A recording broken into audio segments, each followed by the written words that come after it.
savez ce qui me brise le cœur chaque jour dans mon cabinet? Ce qui me fait perdre le sommeil certaines nuits, c'est de voir des femmes magnifiques, intelligentes, pleines de vie, se précipiter dans les bras du premier homme venu, simplement parce qu'elles ont peur de la solitude, parce que la société leur a fait croire qu'une femme seule, après 50 ans, est une femme incomplète, une femme qui a échoué. Et je vais vous dire quelque chose qui va peut-être vous choquer, qui va peut-être vous déranger profondément, mais que je dois vous dire parce que c'est la vérité que j'ai observée pendant plus de 40 ans de pratique clinique. Avoir un partenaire après 40, 50, 60 ans peut être la plus grande erreur de votre vie. Une erreur qui pourrait vous coûter votre santé mentale, votre équilibre émotionnel, votre liberté si durement gagnée et même votre joie de vivre. Laissez-moi vous raconter l'histoire de Martine, une femme de 53 ans qui est venue me voir il y a quelques mois, les yeux rougis par les larmes, le visage marqué par l'anxiété. Elle venait de rencontrer quelqu'un sur une application de rencontre, un homme charmant en apparence, qui lui avait promis monts et merveilles, qui lui avait fait miroiter une vie de couple idyllique, des voyages, de la complicité, tout ce dont elle rêvait depuis son divorce 3 ans plus tôt. Au début, tout semblait parfait, comme dans un conte de fées pour adultes. Il l'appelait tous les jours, lui envoyait des messages tendres, l'invitait dans de beaux restaurants. Martine se sentait revivre, elle qui avait passé 3 années à se reconstruire après un mariage difficile. Mais voilà, progressivement, cet homme a commencé à empiéter sur son territoire, à critiquer ses choix, à remettre en question ses décisions, à vouloir contrôler son emploi du temps. En 6 mois, Martine avait perdu tout ce qu'elle avait reconstruit, toute cette confiance en elle qu'elle avait mis tant de temps à rebâtir. Elle était revenue à la case départ, mais en pire, parce qu'elle se sentait coupable d'avoir fait ce mauvais choix, d'avoir ouvert sa vie à quelqu'un qui n'en était pas digne. Et vous savez ce qui est tragique dans cette histoire? C'est qu'elle n'est pas unique, elle n'est pas exceptionnelle. Chaque semaine, je reçois des femmes qui vivent exactement la même chose, des femmes brillantes qui ont tout pour elles, une carrière réussie, des enfants dont elles sont fières, des passions qui les animent, mais qui se sentent obligées de chercher un partenaire parce que c'est ce que la société attend d'elles, parce qu'on leur a répété depuis l'enfance qu'une femme sans homme est une femme incomplète. Avant de continuer, j'aimerais que vous fassiez quelque chose pour moi. Quelque chose de simple mais d'important. Si vous trouvez que ce que je vous dis résonne en vous, si vous sentez que ces mots touchent quelque chose de profond dans votre être, abonnez-vous à cette chaîne, activez la cloche de notification, parce que je vais partager avec vous des vérités que peu de gens osent dire, des vérités qui pourraient transformer votre vie de manière radicale. Je ne suis pas là pour vous vendre du rêve ou des illusions, je suis là pour vous dire ce que j'ai appris en écoutant des milliers de femmes et d'hommes pendant plus de 4 décennies de pratique clinique et de recherche en neuropsychiatrie. Maintenant, revenons à notre sujet et je veux que vous compreniez bien ce que je vais vous dire. Alors, je dis qu'avoir un partenaire après 40, 50 ou 60 ans peut être une grave erreur. Je ne dis pas que tous les couples formés à cet âge sont voués à l'échec. Je ne dis pas que l'amour n'existe pas après un certain âge.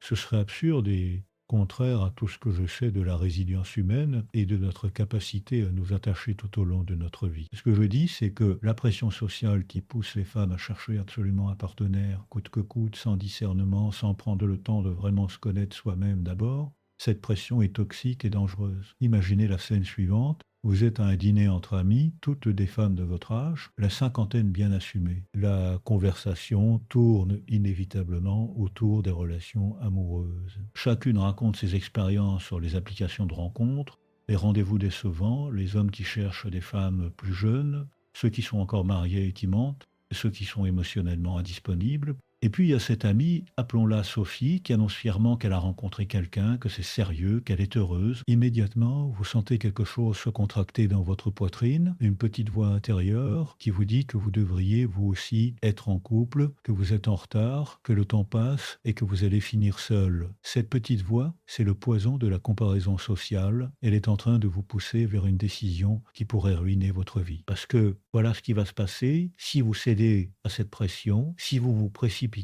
dans une relation simplement pour ne pas être seul, pour ressembler aux autres, pour correspondre à ce que la société attend de vous. Vous allez faire des compromis sur vos valeurs, vous allez accepter des comportements que vous n'auriez jamais tolérés plus jeune, vous allez minimiser les signaux d'alarme parce que vous avez peur que ce soit votre dernière chance. Et un jour, dans 6 mois, dans 1 an, dans 2 ans, vous vous réveillerez à côté de quelqu'un que vous ne reconnaissez pas, quelqu'un qui vous a vidé de votre énergie, de votre joie, de votre essence même. Et le pire dans tout ça, c'est que pendant ce temps-là, pendant que vous aurez investi votre temps, votre énergie émotionnelle, votre espoir dans cette relation qui ne vous convient pas, vous aurez raté des opportunités extraordinaires de vous développer, de vous épanouir, de créer la vie que vous méritez vraiment. Vous aurez peut-être renoncé à ce voyage que vous rêviez de faire seul, à ce cours de peinture qui vous faisait envie, à cette formation professionnelle qui aurait pu ouvrir de nouvelles portes, tout ça parce que vous étiez occupé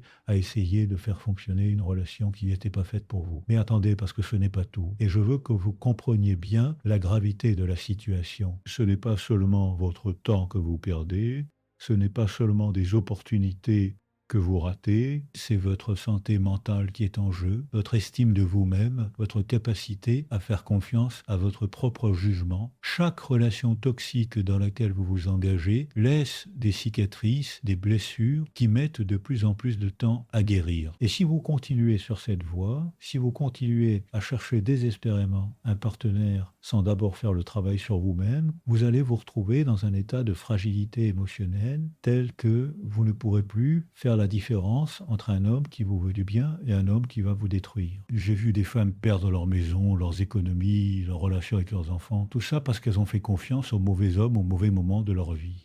J'ai vu des femmes développer des dépressions sévères, des troubles anxieux, des problèmes de santé physique directement liés au stress d'une relation dysfonctionnelle. Et vous savez ce qui est le plus cruel, c'est que ces femmes se blâment elles-mêmes. Elles pensent que c'est de leur faute, qu'elles n'ont pas été assez bien, assez jeunes, assez belles, assez intéressantes. Alors qu'en réalité, le problème n'était pas elles. Le problème était qu'elles cherchaient quelque chose à l'extérieur d'elles-mêmes, alors qu'elles auraient dû d'abord cultiver leur propre jardin intérieur. Laissez-moi vous parler de neurobiologie pendant un instant, parce que c'est important de comprendre ce qui se passe dans votre cerveau quand vous êtes dans cette dynamique de recherche désespérée d'un partenaire. Votre cerveau est programmé pour chercher l'attachement.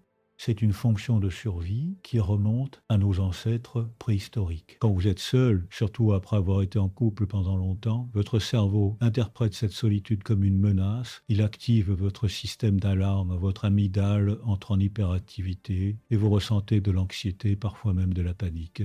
C'est une réaction normale, c'est votre biologie qui fait son travail. Mais voilà le problème, dans notre société moderne, cette réaction biologique n'est plus adaptée. Être seul à 50 ans n'est pas une menace pour votre survie. Au contraire, cela peut être une opportunité extraordinaire de croissance personnelle et de liberté.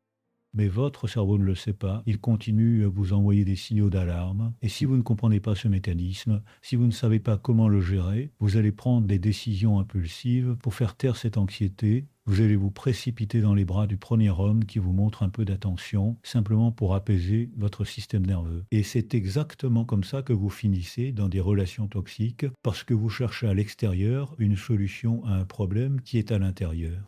Maintenant, je veux que vous imaginiez quelque chose et je veux que vous le visualisiez vraiment avec tous les détails. Imaginez que vous continuez sur cette voie, que vous continuez à chercher désespérément un partenaire, que vous enchaînez les relations décevantes, les hommes qui ne vous respectent pas, qui ne vous voient pas pour qui vous êtes vraiment. Dans 5 ans, où serez-vous? Est-ce que vous serez cette femme radieuse, épanouie, qui a construit une vie riche et pleine de sens? Ou est-ce que vous serez cette femme épuisée, amère, qui a sacrifié ses rêves et son authenticité sur l'autel d'une relation qui ne lui apporte rien? Et pendant ce temps-là, pendant que vous aurez gaspillé ces 5 années précieuses à essayer de réparer des hommes cassés ou à vous conformer aux attentes de partenaires qui ne vous méritent pas, d'autres femmes, celles qui ont eu courage de choisir la solitude consciente plutôt que la compagnie toxique, auront créé, elles auront voyagé, appris de nouvelles compétences, développé des amitiés profondes et authentiques, exploré leur créativité, peut-être même lancé cette entreprise dont elles rêvaient depuis des années, et elles rayonneront d'une confiance et d'une sérénité que vous ne pourrez qu'envier. Mais ce n'est pas tout, et c'est là que ça devient vraiment douloureux. Imaginez que cet homme que vous aurez choisi par peur de la solitude, cet homme dans lequel vous aurez investi tant d'énergie et d'espoir, finissent par vous quitter. Imaginez qu'il trouve quelqu'un d'autre, quelqu'un de plus jeune peut-être, ou simplement quelqu'un qui correspond mieux à ce qu'il cherche vraiment, et vous vous retrouverez non seulement seul, mais en plus brisé, avec l'impression d'avoir échoué une fois de plus, avec encore moins de confiance en vous qu'avant. Et le pire, c'est que vous aurez perdu du temps, un temps précieux que vous ne pourrez jamais récupérer,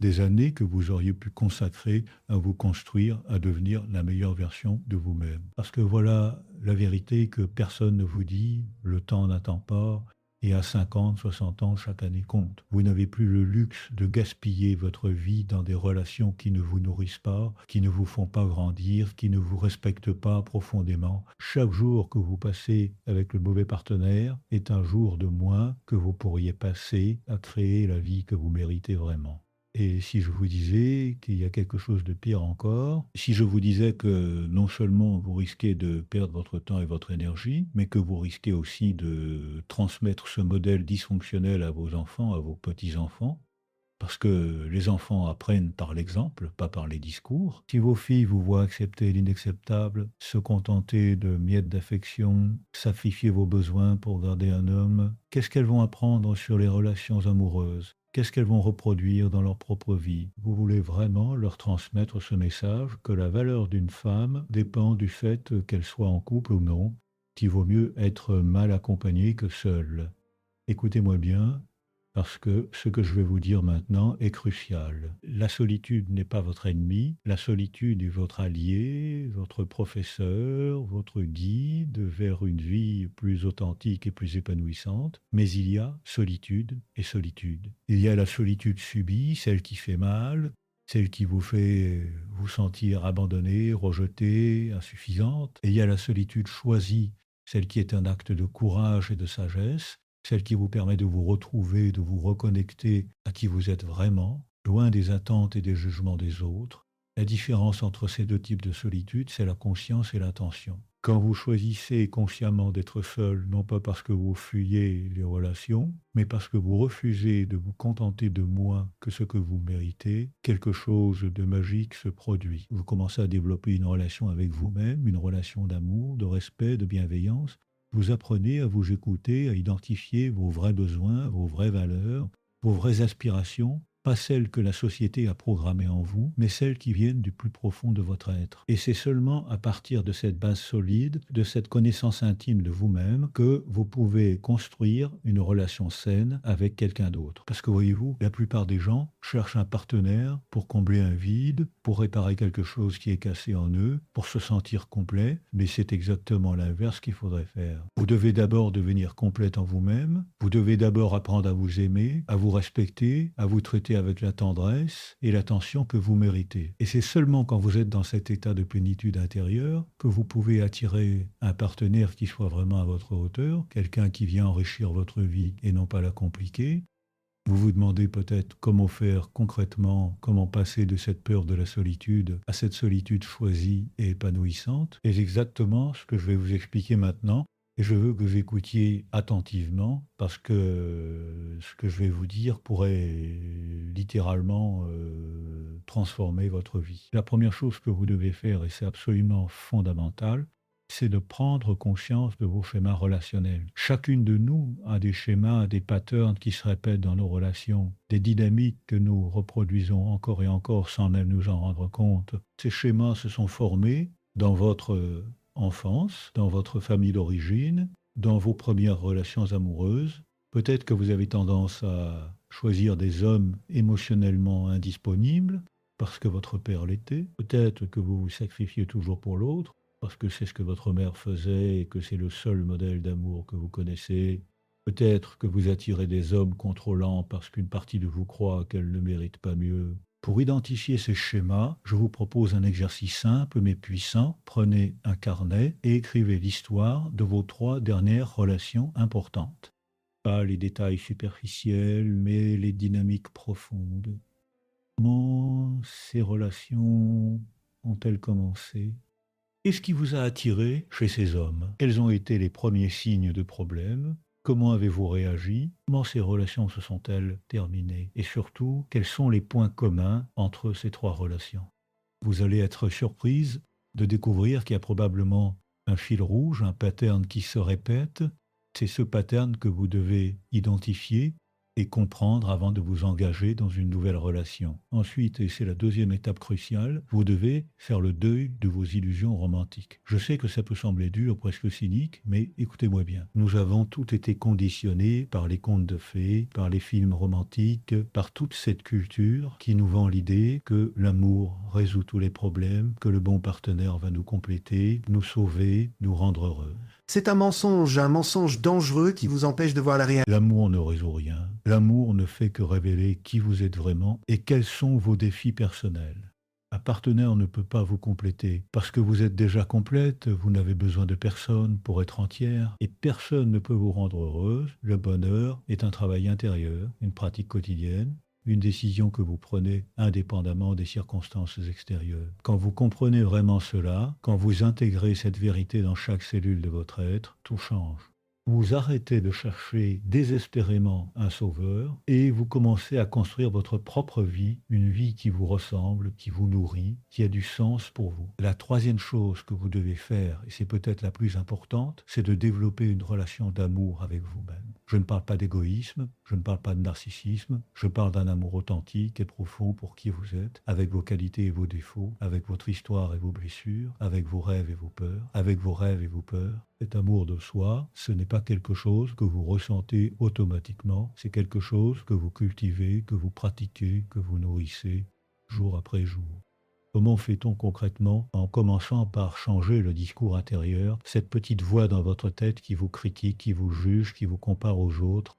Chaque fois que vous vous surprenez à vous parler durement, à vous dire que vous n'êtes pas assez bien, arrêtez-vous et demandez-vous, est-ce que je parlerai comme ça à ma meilleure amie? Est-ce que je dirais ces choses cruelles à quelqu'un que j'aime? Bien sûr que non. Alors pourquoi vous les dire à vous-même? Commencez à vous parler avec la même bienveillance, la même compassion, la même tendresse que vous offrez aux autres. Ensuite, prenez soin de votre corps, non pas pour plaire aux hommes, non pas pour correspondre à des standards de beauté impossibles, mais parce que votre corps est votre maison, votre temple, le véhicule qui vous permet d'expérimenter la vie. Nourrissez-le bien, bougez-le avec plaisir, reposez-le suffisamment. Écoutez ces signaux. Votre corps vous parle constamment et vous dit ce dont il a besoin, mais vous êtes tellement occupé à écouter les autres, à répondre aux demandes extérieures, que vous n'entendez plus sa voix. Et puis redécouvrez vos passions, ces choses qui vous font vibrer, qui vous font perdre la notion du temps, qui vous donnent de l'énergie plutôt que de vous en prendre. Peut-être que c'est la peinture, la danse, l'écriture, le jardinage, la cuisine, les voyages, peu importe. Ce qui compte, c'est que vous fassiez de la place dans votre vie pour ces activités qui nourrissent votre âme, qui vous reconnectent à votre essence, qui vous rappellent que vous êtes vivante et que la vie est belle, avec ou sans partenaire. Mais attendez, parce que je sens que certaines d'entre vous sont en train de penser, mais Boris, est-ce que vous êtes en train de nous dire qu'on ne devrait jamais être en couple, qu'on devrait rester seul pour toujours? Non, ce n'est pas du tout ce que je dis. Ce que je dis, c'est que vous devez changer complètement votre approche des relations amoureuses. Au lieu de chercher un partenaire par nécessité, par peur, par pression sociale, vous devez d'abord construire une vie qui vous plaît, une vie pleine et riche et satisfaisante. Et ensuite, seulement ensuite, si vous rencontrez quelqu'un qui enrichit cette vie, qui la rend encore plus belle, qui partage vos valeurs et votre vision, alors oui, vous pouvez choisir de partager votre vie avec cette personne. Vous voyez la différence? C'est un changement de paradigme complet. Au lieu de chercher quelqu'un pour combler un vide, vous créez d'abord la plénitude en vous-même et ensuite, vous choisissez de partager cette plénitude avec quelqu'un qui en est digne. C'est une position de force, pas de faiblesse. C'est une position de choix, pas de désespoir. Et croyez-moi, les hommes sentent cette différence, ils l'aperçoivent immédiatement. Une femme qui a besoin d'un homme attire des hommes qui profitent de cette faiblesse. Une femme qui choisit un homme parce qu'il ajoute quelque chose de précieux à sa vie déjà satisfaisante attire des hommes de qualité, des hommes qui sont eux-mêmes entiers, qui cherchent une partenaire, pas une femme à sauver ou à contrôler. Maintenant, parlons de quelque chose de très concret, de très pratique. Comment savoir si vous êtes prête pour une relation ou si vous devriez d'abord passer plus de temps seul à travailler sur vous-même?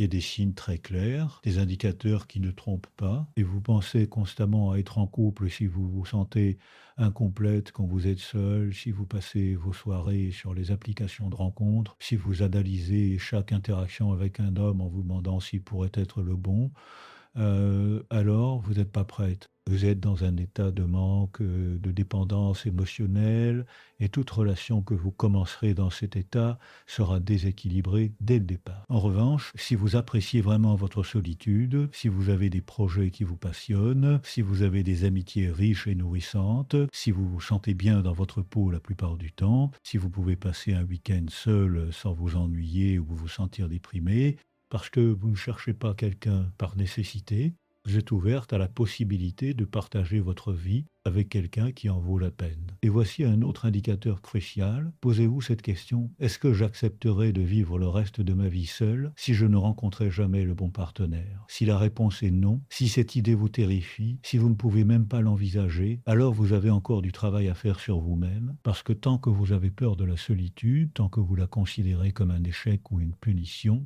vous ferez de mauvais choix, vous accepterez l'inacceptable, vous vous contenterez de miettes, mais si vous pouvez honnêtement dire oui, je pourrais vivre seule et être heureuse, je pourrais créer une vie pleine de sens et de joie, même sans partenaire, alors vous êtes libre. Libre de choisir vraiment, libre d'attendre quelqu'un qui vous mérite, libre de dire non à ce qui ne vous convient pas. Et paradoxalement, c'est quand vous êtes dans cet état de liberté intérieure que vous avez le plus de chances de rencontrer quelqu'un de bien. Parce que vous rayonnez, vous êtes confiante, vous savez ce que vous voulez et ce que vous ne voulez pas. Laissez-moi vous parler maintenant des pièges spécifiques auxquels les femmes de votre âge sont confrontées dans le monde des rencontres. Le premier piège, c'est ce que j'appelle le syndrome du dernier train. Vous avez l'impression que c'est maintenant ou jamais, que si vous laissez passer cette opportunité, même si elle n'est pas parfaite, vous n'en aurez peut-être plus d'autres. C'est un piège mortel parce qu'il vous pousse à ignorer les signaux d'alarme, à minimiser les incompatibilités. Je vais vous dire quelque chose qui va peut-être vous surprendre. Statistiquement, les femmes qui se remettent en couple après 50 ans et qui précipitent les choses ont un taux d'échec beaucoup plus élevé que celles qui prennent leur temps.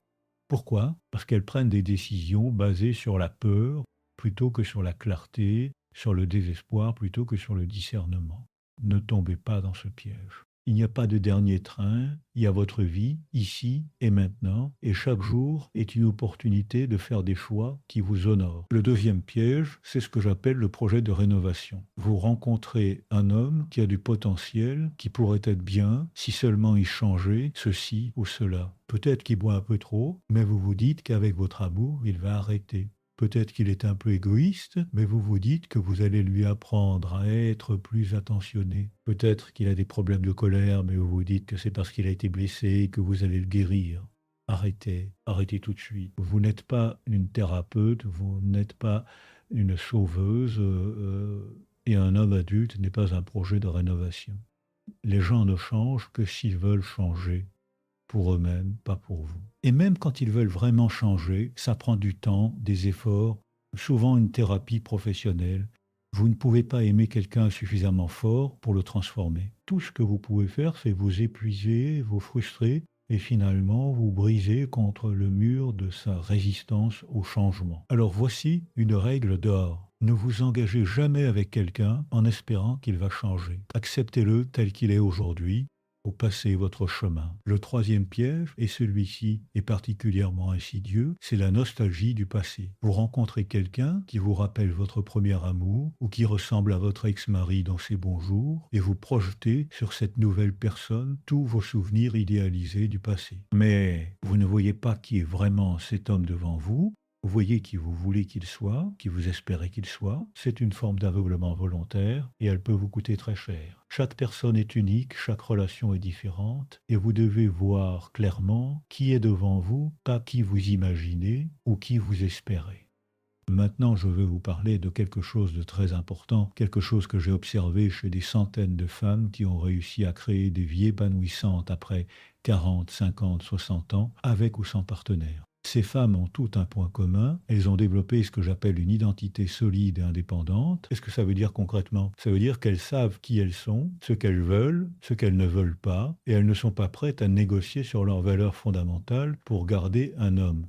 Ces femmes ont des limites claires et elles les communiquent sans s'excuser. Elles disent non quand quelque chose ne leur convient pas. Elles expriment leurs besoins et leurs attentes. Elles ne jouent pas à des jeux. Elles ne font pas semblant d'être quelqu'un d'autre pour plaire. Elles sont authentiques et cette authenticité est magnétique. Elle attire les bonnes personnes et repousse les mauvaises, ce qui est exactement ce que vous voulez. Comment développe-t-on cette identité solide? En faisant le travail intérieur, en explorant qui vous êtes vraiment sous toutes les couches de conditionnement social, sous toutes les attentes que les autres ont projetées sur vous depuis votre enfance, en vous posant des questions profondes. Qu'est-ce qui compte vraiment pour moi dans la vie? Quelles sont mes valeurs non négociables?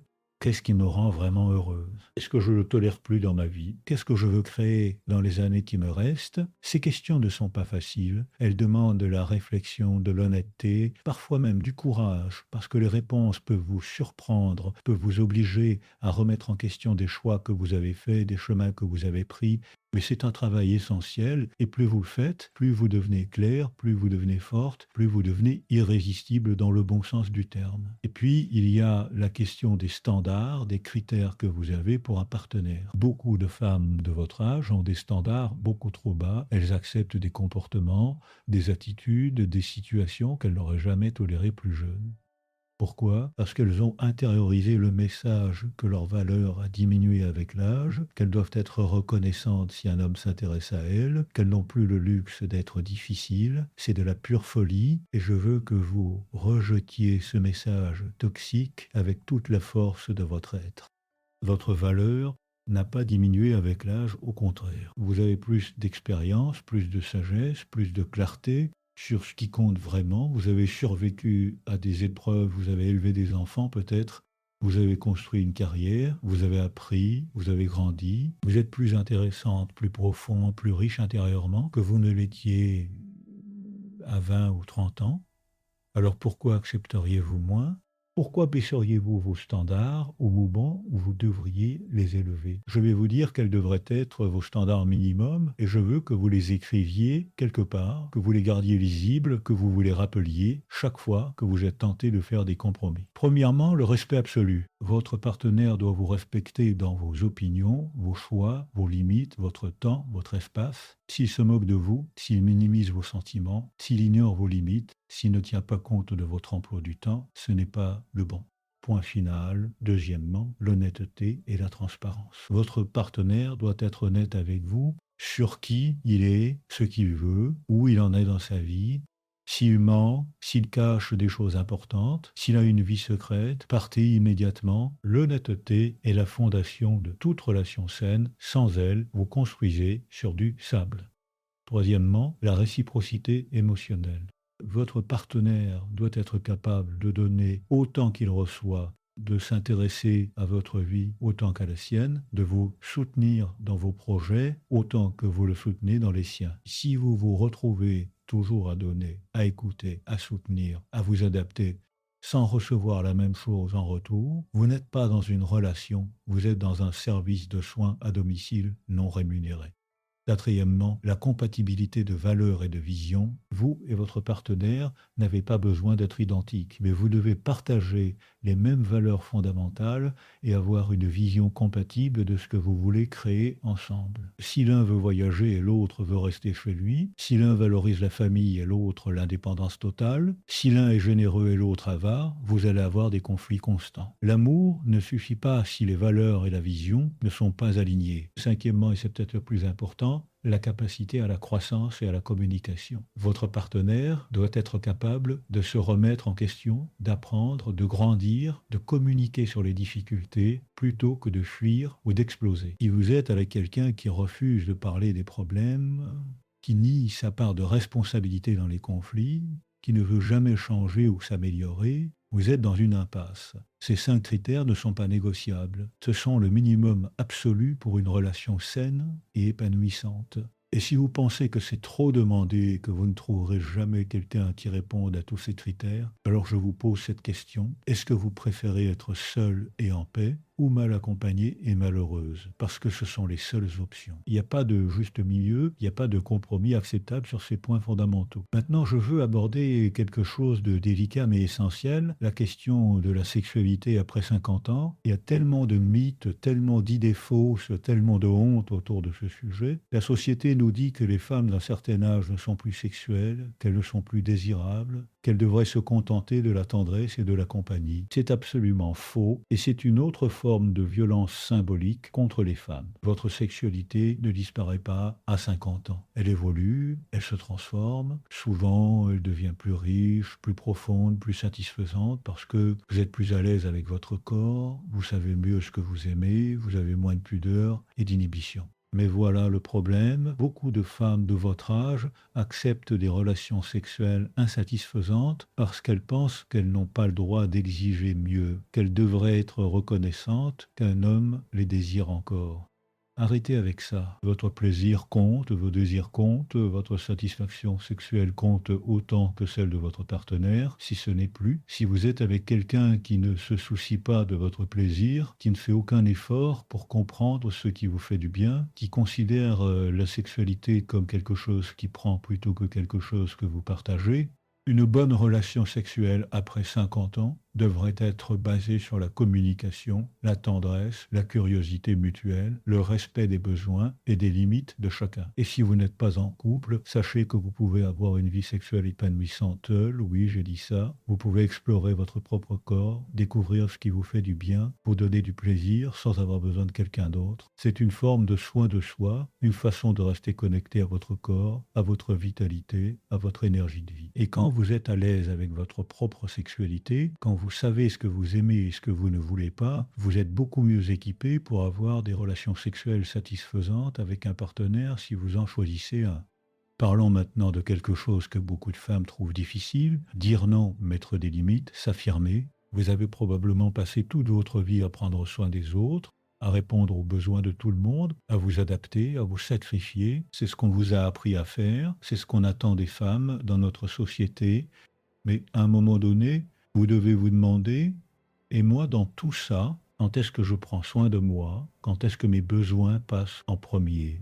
Mettre des limites, ce n'est pas être égoïste, c'est être saine. C'est reconnaître que vous avez le droit de protéger votre temps, votre énergie, votre espace émotionnel. C'est dire non aux demandes qui ne vous conviennent pas, aux invitations qui ne vous intéressent pas, aux relations qui vous épuisent. Et oui, ça veut dire parfois décevoir les gens, parfois les contrarier, parfois perdre des relations qui n'étaient pas authentiques de toute façon. Mais voici ce qui se passe quand vous commencez à mettre des limites claires. Au début, c'est difficile, vous vous sentez coupable, vous avez peur de blesser les autres, vous craignez d'être rejeté, mais si vous persistez, si vous continuez à honorer vos limites, même quand c'est inconfortable, quelque chose de merveilleux se produit. Vous commencez à vous respecter davantage, vous commencez à attirer des gens qui respectent vos limites, vous commencez à avoir plus d'énergie, parce que vous ne la gaspillez plus dans des choses qui ne vous nourrissent pas, vous commencez à vous sentir plus forte, plus centrée,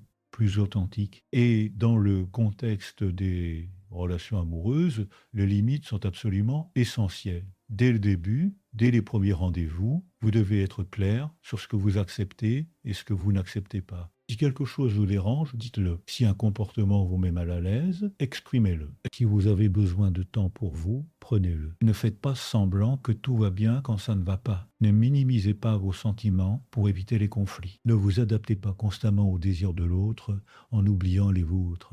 Les hommes de qualité respectent les limites, ils les apprécient même parce qu'elles leur montrent qu'ils sont avec une femme qui se respecte, qui sait ce qu'elle veut, qui ne va pas se perdre dans la relation. Les hommes toxiques, en revanche, testent constamment vos limites, les poussent, essayent de vous faire sentir coupable de les avoir, vous accusent d'être difficile ou exigeante. C'est un signal d'alarme énorme et vous devez y prêter attention. Je veux maintenant vous parler de la peur, parce que c'est elle qui est à la racine de tant de mauvaises décisions. La peur de rester seul, la peur de vieillir seul, la peur de ne plus être désirable, la peur de manquer quelque chose, la peur du jugement des autres. Ces peurs sont réelles, elles sont compréhensibles, mais elles ne doivent pas diriger votre vie. Quand vous prenez des décisions basées sur la peur, vous choisissez toujours la sécurité illusoire plutôt que la croissance, le confort immédiat plutôt que l'épanouissement à long terme, l'approbation des autres plutôt que votre propre authenticité. Comment fait-on pour ne plus laisser la peur diriger nos choix, en la regardant en face, en la nommant, en l'explorant? Qu'est-ce qui vous fait vraiment peur? Qu'est-ce que vous craignez qu'il arrive si vous restez seul?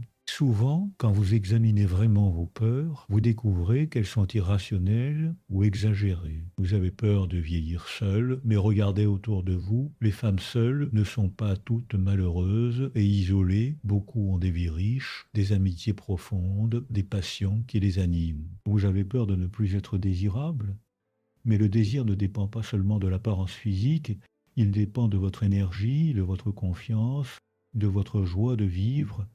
Et tout cela peut s'intensifier avec l'âge. Et puis, il y a une technique très puissante que j'utilise souvent avec mes patientes. C'est ce que j'appelle la visualisation du pire scénario. Imaginez que votre pire crainte se réalise, que vous restez seul pour le reste de votre vie, que vous ne rencontrez jamais personne. Maintenant, imaginez que vous créez quand même une vie belle et pleine de sens, que vous voyagez, que vous développez vos talents, que vous cultivez des amitiés profondes, que vous contribuez à votre communauté, que vous trouvez du sens et de la joie dans mille petites choses. Est-ce que ce serait vraiment si terrible? Est-ce que ce ne serait pas mieux que d'être dans une relation toxique qui vous vide de votre énergie et de votre joie? Quand vous réalisez que même le pire scénario peut être géré, peut même devenir une vie belle et satisfaisante, la peur perd son pouvoir sur vous. Vous devenez libre de faire des choix basés sur ce que vous voulez vraiment, pas sur ce que vous craignez. Maintenant, je vais aborder une question que beaucoup de femmes me posent, mais Boris, si je ne cherche pas activement un partenaire, si je me concentre sur ma propre vie, comment vais-je rencontrer quelqu'un? C'est une bonne question et la réponse va peut-être vous surprendre. Vous allez rencontrer quelqu'un de la même façon que vous rencontrez des amis, naturellement, organiquement, en vivant votre vie, en faisant ce qui vous passionne, en étant ouverte aux connexions authentiques sans les forcer. Quand vous êtes désespéré de trouver quelqu'un, ça se voit, ça se sent et ça repousse les bonnes personnes. Mais quand vous êtes épanoui dans votre vie, quand vous rayonnez de confiance et de joie, quand vous êtes engagé dans des activités qui vous passionnent, vous devenez magnétique. Les gens sont attirés par vous, y compris des hommes potentiels.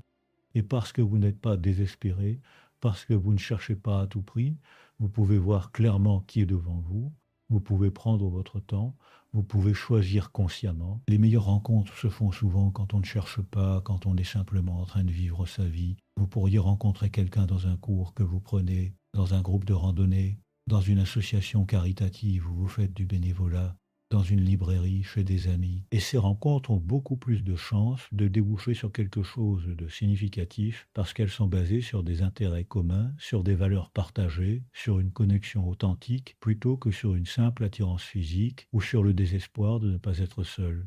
Et si vous rencontrez quelqu'un en chemin, quelqu'un qui ajoute vraiment quelque chose de précieux à votre vie déjà satisfaisante, alors tant mieux. Mais si vous ne rencontrez personne, votre vie n'en sera pas moins belle, moins riche, moins pleine de sens. Je veux aussi parler d'un phénomène que j'observe de plus en plus, c'est ce que j'appelle les relations conscientes ou les relations intentionnelles. De plus en plus de femmes de votre âge choisissent des formes de relations qui ne correspondent pas au modèle traditionnel du couple qui vit ensemble, qui fusionne, qui partage tout. Certaines choisissent de rester dans des relations où chacun garde son propre appartement, où on se voit régulièrement, mais où on préserve aussi son indépendance et son espace personnel. D'autres choisissent des relations ouvertes ou des formes de polyamour éthique. D'autres encore choisissent des amitiés très profondes, presque romantiques, mais sans dimension sexuelle. Ce qui est important, ce n'est pas la forme que prend votre relation, c'est qu'elle soit choisie consciemment, qu'elle corresponde à vos besoins et à vos valeurs, qu'elle soit négociée honnêtement avec votre partenaire. Il n'y a pas une seule façon correcte d'être en relation, il y a autant de façons qu'il y a de personnes. Vous avez le droit de créer le type de relation qui vous convient, même si ça ne ressemble pas à ce que font les autres, même si ça ne correspond pas aux attentes de votre famille ou de votre entourage. Et ça, c'est une des grandes libertés de l'âge que vous avez maintenant. Vous n'avez plus à prouver quoi que ce soit à qui que ce soit. Vous n'avez plus à vous conformer aux attentes sociales. Vous pouvez faire vos propres règles, créer votre propre vie, définir vos propres termes. C'est un pouvoir énorme et j'espère que vous allez l'utiliser. Parlons maintenant de quelque chose de très concret. Les signaux d'alarme dans une nouvelle relation, ces red flags, comme on dit en anglais, que vous devez absolument reconnaître et prendre au sérieux. Le premier signal d'alarme, c'est la précipitation. S'il veut aller trop vite, s'il parle d'amour après 2 semaines, s'il veut que vous rencontriez sa famille tout de suite, s'il propose de vivre ensemble après 1 mois, méfiez-vous. Les relations saines se construisent progressivement avec le temps, avec la confiance qui se développe petit à petit. La précipitation est souvent le signe que quelqu'un essaie de vous accrocher avant que vous ne voyiez qui il est vraiment. Le deuxième signal d'alarme, c'est l'isolement. S'il essaie de vous éloigner de vos amis, de votre famille, s'il critique les gens qui vous sont proches, s'il veut que vous passiez tout votre temps avec lui, c'est un énorme drapeau rouge. Les personnes saines encouragent leurs partenaires à maintenir leurs autres relations. Elles comprennent l'importance de l'équilibre et de l'indépendance. Le troisième signal d'alarme, s'il dit qu'il vous respecte mais ne tient jamais compte de votre opinion, s'il dit qu'il veut une relation sérieuse mais ne fait jamais de plan à long terme, s'il dit qu'il vous aime mais ne fait aucun effort pour vous montrer son amour concrètement, alors écoutez ses actes, pas ses paroles. Des gens vous montrent qui ils sont par ce qu'ils font, pas par ce qu'ils disent. Le quatrième signal d'alarme, c'est le manque de responsabilité. S'il blâme toujours les autres pour ses problèmes, s'il ne reconnaît jamais ses torts, s'il présente toutes ses ex comme des folles ou des méchantes, s'il ne voit jamais sa part de responsabilité dans les conflits, alors vous avez affaire à quelqu'un qui n'a pas la maturité émotionnelle nécessaire pour une relation saine. Tôt ou tard, vous deviendrez vous aussi la méchante de l'histoire quand la relation se terminera. Le cinquième signal d'alarme, c'est le contrôle déguisé en attention. S'il veut toujours savoir où vous êtes, ce que vous faites, avec qui vous êtes, s'il vérifie votre téléphone, s'il se fâche quand vous ne répondez pas immédiatement à ses messages, ce n'est pas de l'amour, c'est du contrôle. Et le contrôle est toujours le prélude à la violence, qu'elle soit émotionnelle, psychologique ou physique. Si vous observez un ou plusieurs de ces signaux d'alarme, ne les ignorez pas, ne vous dites pas que ça va s'arranger. Partez, protégez-vous, votre sécurité et votre bien-être sont plus importants que n'importe quelle relation. Maintenant, je vais vous parler de quelque chose de fondamental, la différence entre l'amour et l'attachement. Beaucoup de gens confondent les deux, mais ce sont des choses très différentes. L'attachement, c'est le besoin, c'est la dépendance, c'est cette sensation de ne pas pouvoir vivre sans l'autre, c'est la peur de le perdre, c'est la jalousie, c'est le contrôle. L'attachement crée de la souffrance parce qu'il est basé sur la peur du manque. L'amour, le vrai amour, c'est complètement différent. L'amour, c'est la liberté, c'est le respect, c'est la joie de voir l'autre s'épanouir, c'est le désir de son bien-être, même si ça ne vous arrange pas, c'est la capacité de le laisser partir s'il n'est plus heureux avec vous. L'amour crée de la paix parce qu'il est basé sur l'abondance, sur la confiance, sur la certitude que vous êtes déjà complète en vous-même. Quand vous cherchez désespérément un partenaire, ce que vous cherchez en réalité, c'est l'attachement, pas l'amour. Mais l'attachement ne vous rendra jamais heureuse, il créera toujours de l'anxiété, de l'insécurité, de la souffrance. L'amour, en revanche, l'amour véritable qui naît entre deux personnes entières et libres, cet amour-là est une source de joie, de croissance, d'épanouissement. Alors avant de chercher l'amour à l'extérieur, apprenez à vous aimer vous-même, apprenez à vous sentir complète en vous-même, apprenez à être heureuse avec vous-même. C'est seulement à partir de cette base que vous pouvez construire une relation d'amour véritable, plutôt qu'une relation d'attachement toxique. Je veux aussi aborder la question des enfants adultes et de leur opinion sur vos choix relationnels. Beaucoup de femmes de votre âge se sentent jugées par leurs enfants, elles ont peur de les décevoir, elles se sentent coupables de vouloir refaire leur vie. Certains enfants adultes sont très critiques, ils aiment personne que leur mère fréquente, ils trouvent toujours quelque chose à redire et font sentir à leur mère qu'elle trahit la mémoire de leur père ou qu'elle est ridicule de chercher l'amour à son âge. Écoutez-moi bien, vos enfants adultes ont leur propre vie, leurs propres relations, leurs propres choix.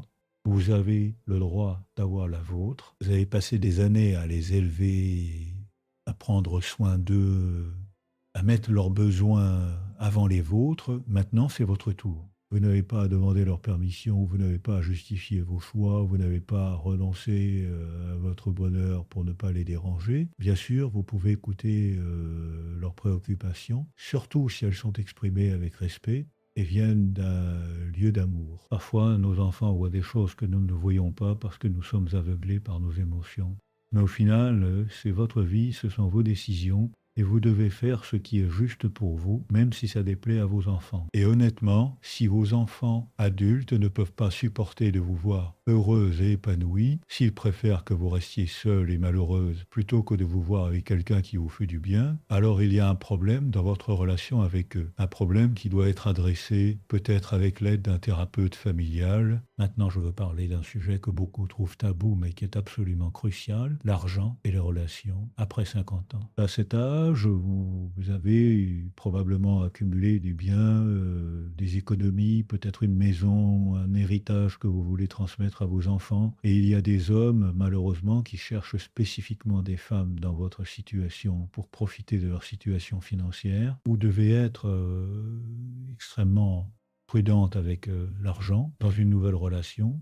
Ne prêtez jamais d'argent à quelqu'un que vous venez de rencontrer, même s'il a une histoire touchante, même s'il promet de vous rembourser rapidement. Ne mettez jamais le nom de quelqu'un sur vos comptes bancaires ou sur le titre de votre maison avant d'être ensemble depuis plusieurs années et d'avoir consulté un avocat.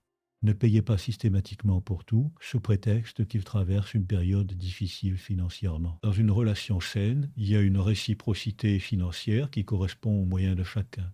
Si vous gagnez plus que lui, c'est normal que vous payiez proportionnellement plus, mais il doit quand même contribuer selon ses moyens. S'il ne contribue jamais, s'il s'attend toujours à ce que vous payiez, s'il emprunte de l'argent qu'il ne rembourse pas, vous n'êtes pas dans une relation, vous êtes en train de vous faire exploiter. Et si vous décidez de vivre avec quelqu'un ou de vous remarier, consultez absolument un avocat pour protéger vos biens, surtout si vous avez des enfants d'un premier mariage. Ce n'est pas romantique, ce n'est pas sexy, mais c'est nécessaire. Un contrat de mariage ou un accord de cohabitation n'est pas un signe de méfiance, c'est un signe de sagesse et de responsabilité. Si votre partenaire refuse d'en discuter, s'il se vexe, s'il vous accuse de ne pas lui faire confiance, c'est un énorme signal d'alarme. Je veux maintenant vous parler de la solitude, pas la solitude comme problème à résoudre, mais la solitude comme espace de croissance et de découverte. Et une citation que j'aime beaucoup, c'est du poète Rainer Maria Rilke, qui dit que la solitude est nécessaire pour entendre sa propre voix.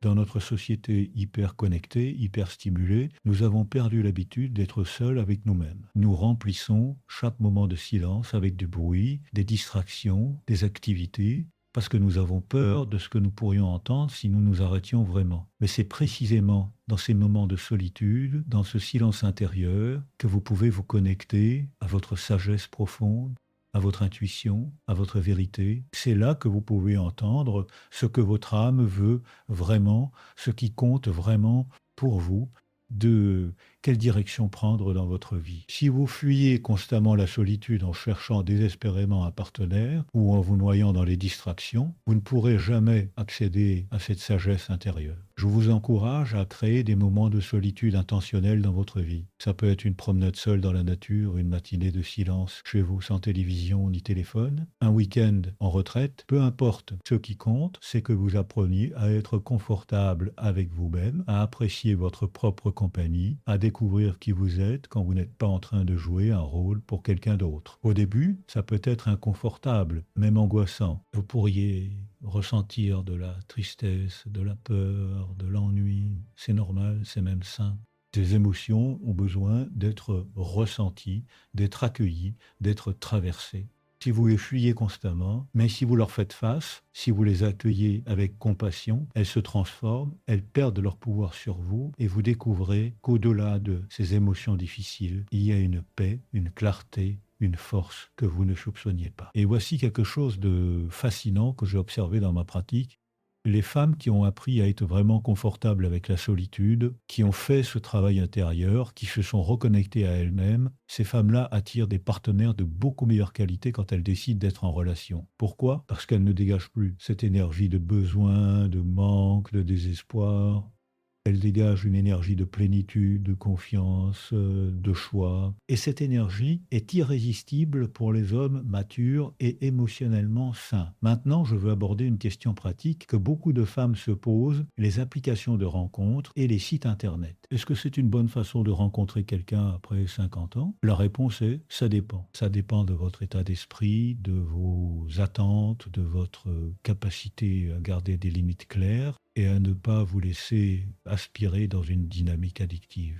Les applications de rencontres peuvent être utiles si vous les utilisez comme un outil parmi d'autres, pas comme votre seule stratégie. Si vous passez des heures chaque jour à swiper, à analyser des profils, à envoyer des messages à des inconnus, vous êtes dans une dynamique malsaine. Vous êtes en train de chercher désespérément quelque chose à l'extérieur. Et si vous utilisez ces applications occasionnellement, avec détachement, comme une façon de potentiellement rencontrer des gens intéressants sans y investir trop d'énergie émotionnelle, alors ça peut être correct. La clé, c'est de ne jamais oublier que les profils en ligne ne sont que des représentations, souvent idéalisées, parfois complètement fausses. Vous ne connaissez vraiment quelqu'un qu'après l'avoir rencontré plusieurs fois dans la vraie vie, après avoir vu comment il se comporte dans différentes situations, après avoir observé s'il y a cohérence entre ce qu'il dit et ce qu'il fait, et soyez extrêmement prudente avec les hommes qui semblent trop beaux pour être vrais, qui vous bombardent de compliments dès le début, qui ont des histoires dramatiques, qui vous demandent de l'argent ou des faveurs rapidement. Il y a malheureusement beaucoup d'arnaques, beaucoup de manipulations, beaucoup de prédateurs sur ces plateformes. Faites toujours vos recherches, rencontrez toujours dans des lieux publics au début, ne donnez jamais d'informations personnelles sensibles trop rapidement. Faites confiance à votre intuition si quelque chose vous semble bizarre. Je veux maintenant partager avec vous une vérité qui pourrait transformer complètement votre perspective. Vous n'avez pas besoin d'un partenaire pour avoir une vie pleine, riche, significative et joyeuse. Je sais que notre société nous matraque constamment avec le message contraire, que tous les films, tous les livres, toutes les chansons nous disent que l'amour romantique est la chose la plus importante, que sans lui nous sommes incomplets.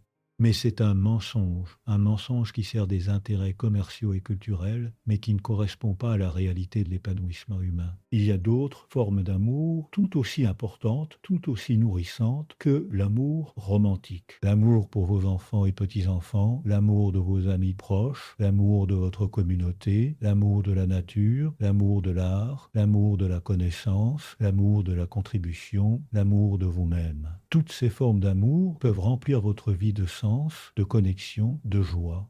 Et puis il y a le concept japonais d'ikigai qui signifie votre raison d'être, ce qui vous fait vous lever le matin avec enthousiasme. Votre ikigai n'a pas besoin d'être un partenaire romantique, ça peut être votre passion pour la peinture, votre engagement dans une cause sociale, votre rôle de grand-mère, votre jardin, votre pratique spirituelle, votre travail, votre créativité. Quand vous avez un ikigai fort, quand vous avez un sens profond à votre vie, vous ne ressentez plus ce vide, ce manque que vous essayez de combler avec un partenaire. Je vous encourage à explorer cette question. Quel est votre ikigai? Qu'est-ce qui donne du sens à votre vie? Qu'est-ce qui vous fait vous sentir vivante, engagée, connectée à quelque chose de plus grand que vous? Si vous ne savez pas répondre à ces questions, alors c'est là que vous devez concentrer votre énergie, pas dans la recherche d'un partenaire.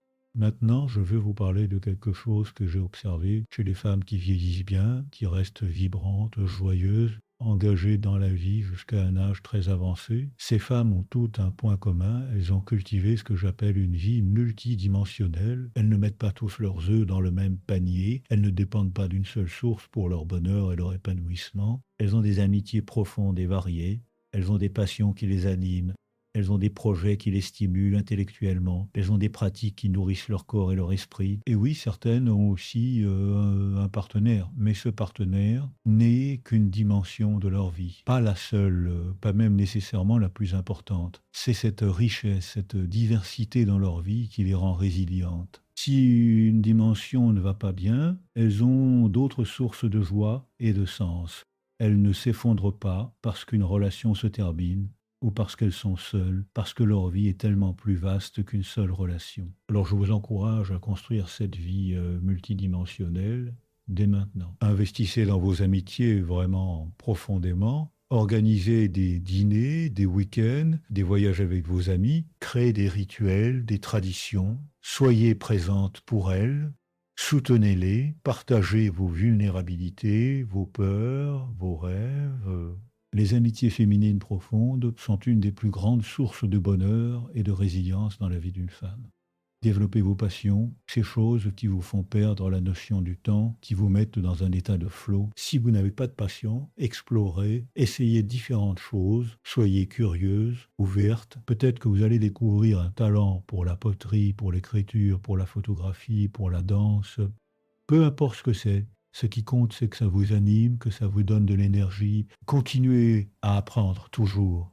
Prenez des cours, lisez des livres, écoutez des podcasts, regardez des documentaires. Votre cerveau a besoin d'être stimulé, challengé, nourri. L'apprentissage vous garde jeune, curieuse, engagée dans le monde. Prenez soin de votre corps, pas pour correspondre à des standards de beauté impossibles, mais parce que votre corps est votre véhicule pour expérimenter la vie. Bougez d'une façon qui vous fait plaisir, mangez des aliments qui vous nourrissent vraiment, dormez suffisamment, gérez votre stress. Votre santé physique a un impact énorme sur votre santé mentale et émotionnelle. Et cultivez une pratique spirituelle ou contemplative, quelle qu'elle soit. Ça peut être la méditation, la prière, le yoga, la marche dans la nature, l'écriture d'un journal, peu importe. Ce qui compte, c'est que vous ayez une façon de vous connecter à quelque chose de plus grand que votre petit moi, de trouver du sens et de la perspective dans les hauts et les bas de la vie. Quand vous avez tout ça, quand vous avez construit cette vie riche et multidimensionnelle, alors la question d'avoir ou non un partenaire devient secondaire. Vous n'en avez plus besoin, vous pourriez en vouloir un si vous rencontrez quelqu'un d'exceptionnel, mais vous n'en avez plus besoin. Et c'est cette liberté, ce détachement du besoin qui vous permet de faire des choix vraiment conscients et sains en matière de relations.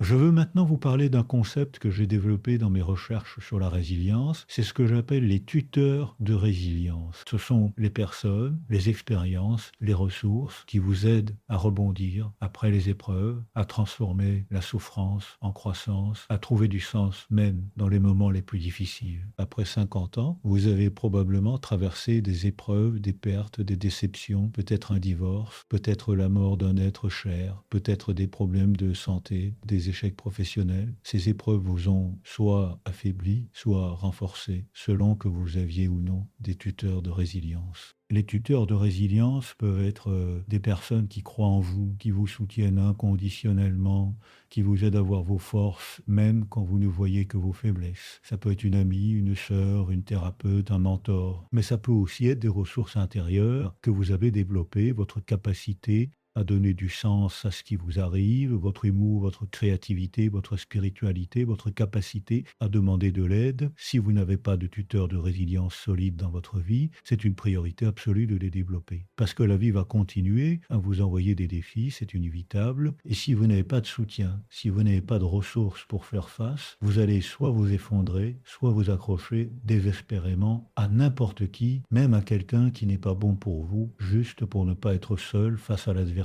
Alors identifiez vos tuteurs de résilience actuels et renforcez-les. Passez plus de temps avec les personnes qui vous soutiennent vraiment. Développez vos ressources intérieures par la thérapie, la méditation, la lecture, la formation personnelle et surtout, apprenez à être votre propre tuteur de résilience. Apprenez à vous parler avec compassion quand vous traversez des moments difficiles, à reconnaître vos forces, à célébrer vos victoires, même petites, à vous relever après les chutes. Maintenant, je veux aborder quelque chose de très important, la différence entre être seul et se sentir seul. Vous pouvez être seul sans vous sentir seul.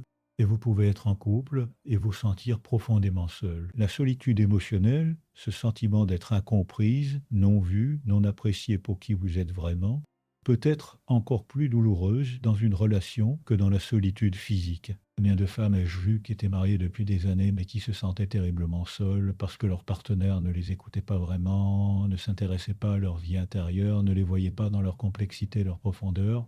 Ces femmes auraient été moins seules si elles avaient été physiquement seules, mais entourées d'amis qui les comprenaient vraiment. Alors ne confondez pas solitude physique et solitude émotionnelle. Si vous cherchez un partenaire simplement pour ne pas être physiquement seul, vous risquez de vous retrouver dans une relation où vous vous sentirez encore plus seul émotionnellement. Ce qu'il faut chercher, si vous cherchez quelque chose, c'est une connexion authentique, une vraie intimité, quelqu'un avec qui vous pouvez être vulnérable, vrai, sans masque. Et cette connexion authentique, vous pouvez la trouver d'abord et avant tout avec vous-même, quand vous êtes vraiment connecté à vous-même. Quand vous connaissez vos pensées, vos sentiments, vos désirs, vos peurs, quand vous êtes honnête avec vous-même, alors vous ne vous sentez jamais vraiment seul. Même quand vous êtes physiquement seul, vous avez une relation riche et complexe avec vous-même. Et c'est la base de tout le reste. Je veux maintenant vous donner quelques exercices pratiques, des choses concrètes que vous pouvez faire dès aujourd'hui pour commencer à transformer votre relation à la solitude et aux relations. Exercice 1, écrivez une lettre à vous-même. Dans 10 ans, imaginez que vous avez 70 ans, que vous regardez en arrière sur cette décennie. Qu'est-ce que vous espérez avoir accompli? Quelles expériences espérez-vous avoir vécues? Quelles relations espérez-vous avoir cultivées? Pas seulement amoureuses, pensez à vos amitiés, à votre famille, à votre communauté. Cette lettre n'est pas un contrat, c'est une boussole. Elle vous aidera à prendre des décisions aujourd'hui qui honoreront la femme que vous voulez devenir demain. Deuxième exercice, le rendez-vous avec soi-même. Une fois par semaine, planifiez un vrai rendez-vous. Seul, pas pour faire des courses ou des corvées, un moment de pur plaisir. Allez au cinéma, visitez une exposition, dînez dans ce restaurant qui vous fait envie, partez en randonnée. L'objectif est de vous traiter avec le même soin, la même attention et le même enthousiasme que vous offririez à un partenaire désiré. Apprenez à savourer votre propre compagnie. Devenez la personne avec qui vous aimez le plus, passez du temps. Ces exercices ne sont pas des distractions en attendant de trouver quelqu'un. Ils sont le cœur du sujet, ils sont la fondation sur laquelle vous allez bâtir le reste de votre vie, avec ou sans partenaire. Car l'erreur la plus grave après 40, 50 ou 60 ans n'est pas de finir seul. L'erreur la plus grave est de s'engager dans une relation pour de mauvaises raisons. La peur du vide, la pression sociale, le besoin de validation, c'est de donner les clés de votre royaume intérieur à quelqu'un d'autre avant d'en avoir exploré vous-même chaque recoin, avant d'en être devenu la reine incontestée. La véritable révolution à cet âge de la vie n'est pas de trouver l'amour, c'est de devenir l'amour de votre propre vie. C'est de construire une existence si riche, si vibrante, si pleine de sens, d'amitié profonde, de passion et de découverte, qu'un partenaire devient un bonus magnifique, une cerise sur un gâteau déjà délicieux, et non l'ingrédient manquant sans lequel la recette est ratée. Alors ne cherchez pas un partenaire pour vous sauver de la solitude. Bâtissez-vous une vie dont vous n'aurez pas besoin d'être sauvé. Et si, sur ce chemin, vous rencontrez une âme qui vibre à la même fréquence que la vôtre, qui admire le monde que vous avez créé, et souhaite y entrer avec respect et admiration, alors, et alors seulement, la question de lui ouvrir la porte pourra se poser. Mais la décision vous appartiendra.